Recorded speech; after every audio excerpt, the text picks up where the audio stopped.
খোলামেলাভাবে ছবি তুলতে পছন্দ করেন তিনি এবং কি ঘোরাফেরা করেন ছোট বিকিনি পরেও। তাছাড়াও অল্প পোশাকে বেবি পাম্পের ফটোশুট করে ব্যাপক আলোচনায় এসেছেন এই মডেল। এবং কি সাবেক এমপি ব্যারিস্টার সুমনের সাথে গোপনে শয্যাসঙ্গী হওয়ারও অভিযোগ রয়েছে এই অভিনেত্রীর বিরুদ্ধে।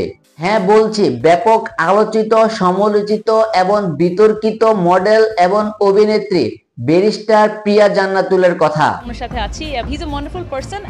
আমি ব্যক্তিগতভাবে মনে করি এটি একটি ঐতিহাসিক আদেশ দিয়েছে। এখন বর্তমানে বিএনপি ভারপ্রাপ্ত চেয়ারম্যান তারেক রহমানকে নিয়ে কটূক্তি করায় বিভিন্ন টোপের মুখে পড়েছেন এই অভিনেত্রী। ব্যারিস্টার সুমনকে গ্রেপ্তারের পর বিভিন্নভাবে আলোচনায় আসেন এই মডেল। সম্প্রতি বর্তমানে ব্যাংককে আছেন তিনি এবং বিভিন্ন ঘোরাফেরার ছবি আপলোড দিচ্ছেন সামাজিক যোগাযোগ মাধ্যমে। সুমনের গ্রেপ্তারের পর এবং তার এসব ঘোরাঘুরির ছবি আপলোডের পর বিভিন্ন নেটিজনদের টোপের মুখে এবং মন্তব্যের শিকার হচ্ছেন এই মডেল, যা এখন বর্তমানে নেট দুনিয়ায় ভাইরাল। তার একটি পোস্টে জসিমউদ্দিন নামে একজন ব্যক্তি মন্তব্য করেন, আপনার কলিগ কারাগারে আর আপনি বিদেশে গিয়ে এনজয় করছেন।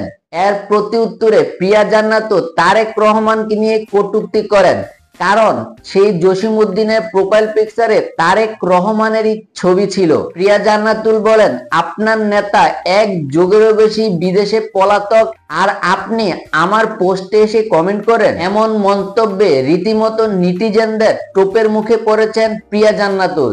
এর আগে ব্যারিস্টার সুমন ও তার হাসিতে আলোচনায় আসেন প্রিয়া জান্নাত। গ্রেপ্তারের আগে সুমন সম্পর্কে জানার জন্য তার সাথে বিভিন্নভাবে যোগাযোগ রাখে বিভিন্ন গণমাধ্যম। তখন তিনি জানান, বর্তমানে ব্যারিস্টার সুমন কোথায় আছেন এটা তিনি জানেন না। এবং কি তিনি এটাও বলেন, আপনারা আমার খোঁজ না করে ব্যারিস্টার সুমনের বউকে খুঁজুন, হয়তো উনি ব্যারিস্টার সুমন সম্পর্কে খোঁজ খবর দিতে পারে। তাছাড়াও এর আগে বিভিন্ন ইস্যুতে আলোচনায় এসেছেন এই প্রিয়া। এর আগে বিশেষ করে অতিরিক্ত পুলিশ সুপার সাকলাইলের বিরুদ্ধে গুরুতর অভিযোগ এনে আলোচনায় এসেছেন এই মডেল। 2007 সালে মিস বাংলা প্রতিযোগিতায় বিজয়ী হন তিনি।